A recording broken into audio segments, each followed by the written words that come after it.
जरांगेंच्या आंदोलनाच्या पार्श्वभूमीवर आता ओबीसी संघटना सक्रिय झाली। राष्ट्रीय ओबीसी महासंघाची आज महत्त्वाची बैठक होणार आहे। बबनराव तायवाडे यांच्या नेतृत्वात नागपुरात या बैठकीचं आयोजन करण्यात आले। तायवाडे यांच्या निवासस्थानी थोड्याच वेळात ही बैठक संपन्न होईल। ओबीसींचं आरक्षण वाचवण्याचा बैठकीचा अजेंडा असणार आहे। ओबीसी समाजाच्या आरक्षणाला धक्का लागता कामा नये। कुठल्याही परिस्थितीत मराठा जातीला ओबीसीतून आरक्षण देता कामा नये आणि सरसकट कुणब्यांची प्रमाणपत्र देण्यात येऊ नये या मागणीला यश आलं आणि सरकारने आम्हाला लिहून दिलेलं आहे। परंतु त्यामुळे कालपर्यंत सरकार या गोष्टीवर ठाम आहे, आजही ठाम आहे आणि भविष्यातसुद्धा ठाम राहील अशी आमची आशा आहे।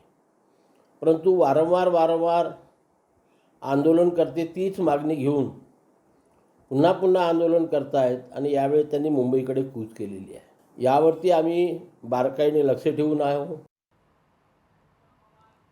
तर जरांगेंच्या आंदोलनाच्या पार्श्वभूमीवर ओबीसी संघटना आक्रमक झाली। राष्ट्रीय ओबीसी महासंघाची आज महत्त्वाची बैठक बोलावण्यात आली आहे। बबनराव तायवाडे यांच्या नेतृत्वात नागपुरात ही बैठक होणार आहे।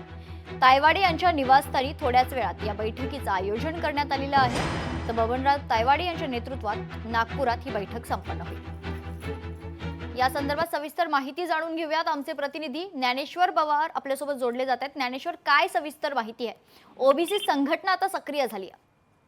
अगदीच मराठा नेते मनोज जरांगे पाटील जे आहेत ते मुंबईकडे कूच केल्यानंतर कुठेतरी आता राष्ट्रीय ओबीसी महासंघ देखील आक्रमक झालेला आहे आणि त्यांनी देखील आज आपल्या महत्त्वाच्या सर्वच महाराष्ट्रातील पदाधिकारी आणि त्यांच्याशी संलग्नित असलेल्या सर्व संस्थांच्या पदाधिकाऱ्यांसोबत महत्त्वाची बैठक बोलावण्यात आलेली आहे। राष्ट्रीय अध्यक्ष जे बबनराव तायवाडे आहेत त्यांच्याच राहत्या घरी या बैठकीचं आयोजन करण्यात आलेलं आहे। पदाधिकाऱ्यांची ये जा जी आहे ते सुरू झाली। आता काही क्षणामध्ये ज्या बैठकीला सुरुवात होईल, एकूणच ज्या पद्धतीने वारंवार जे आहे ते मनोज जरांगे पाटील ओबीसी मधूनच मराठा समाजाला आरक्षण हवं आहे अशी मागणी ते करतायत, त्याच मागणीला विरोध जे आहे ते ओबीसी संघटनाचा असणार आहे। कारण की ओबीसी समाजाच्या आरक्षणाला कोणताही धक्का लागणार नाही असं आश्वासन जे आहे ते पूर्वीच राज्य सरकारने ओबीसी संघटनांना दिलेलं होतं। त्यामुळे जो काही आरक्षण ओबीसी समाजाला सद्यस्थितीत दिला जातो त्यामधून मराठा समाजाला आरक्षण देण्यात येऊ नये याचा विरोध जो आहे तो ओबीसी महासंघ करतोय।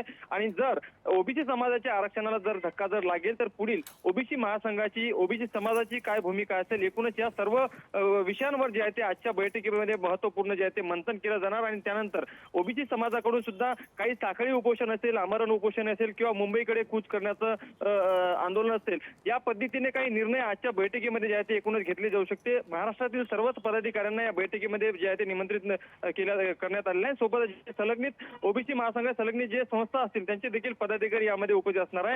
याचं नेतृत्व जे आहे ते ओबीसी महासंघाचे राष्ट्रीय अध्यक्ष डॉक्टर बबनराव तायवाडे हे करणार आहे। आणि एकूणच या बैठकीमध्ये नेमकं मराठा आंदोलनाच्या विरोधामध्ये ओबीसी महासंघाच्या बैठकीत काय निर्णय घेतला जातो हे पाहणं अत्यंत महत्त्वाचं असणार आहे। निश्चित धन्यवाद ज्ञानेश्वर, आपण दिलेल्या सविस्तर माहितीसाठी।